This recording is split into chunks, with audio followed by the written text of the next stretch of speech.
consecrate. We cannot hallow this ground. The brave men, living and dead, who struggled here, have consecrated it far above our poor power to add or detract. The world will little note, nor long remember what we say here, but it can never forget what they did here.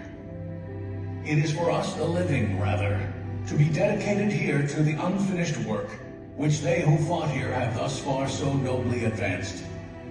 It is rather for us to be here dedicated to the great task remaining before us, that from these honored dead we take increased devotion to that cause for which they gave the last full measure of devotion.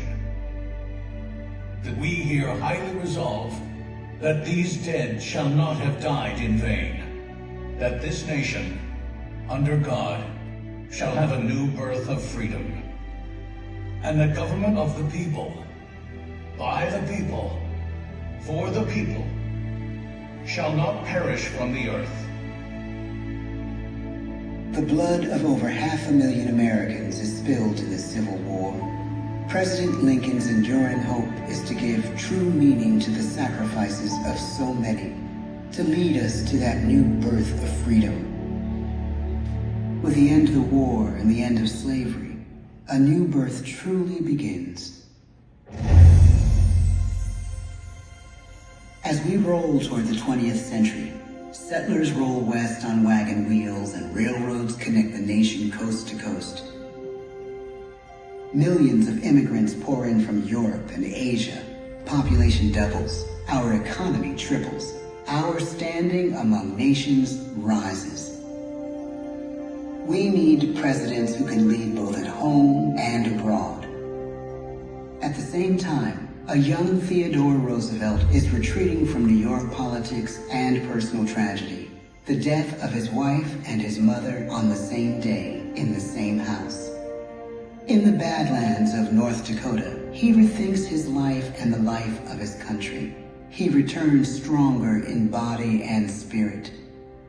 His renewed energy is just what his country needs.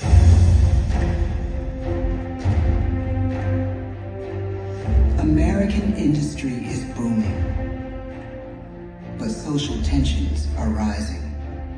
A progressive movement is bubbling up, pushing for change, and change is needed in the working and living conditions in cities.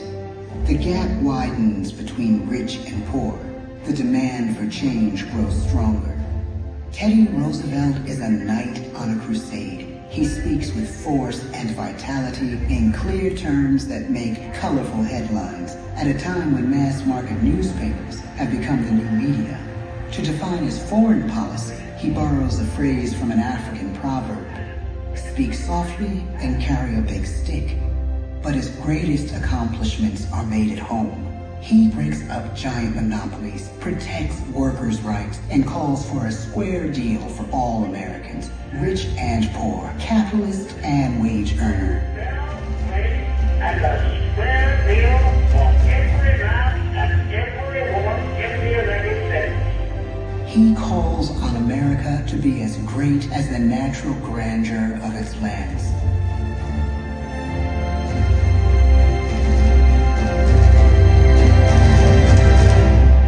Keep your eyes on the stars and your feet on the ground, he tells us. And we do.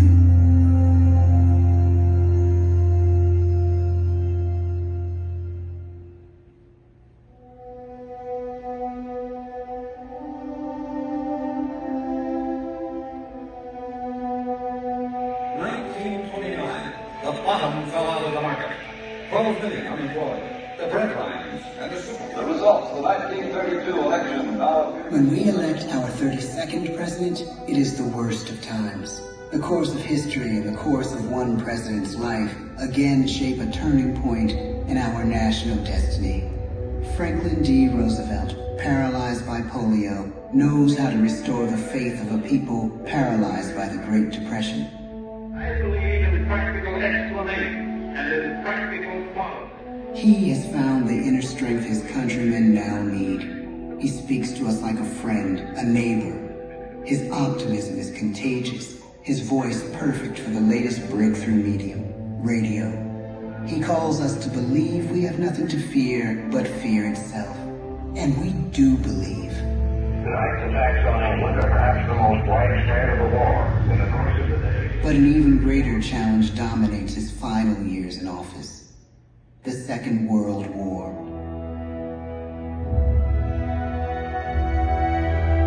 We must be the great arsenal of democracy.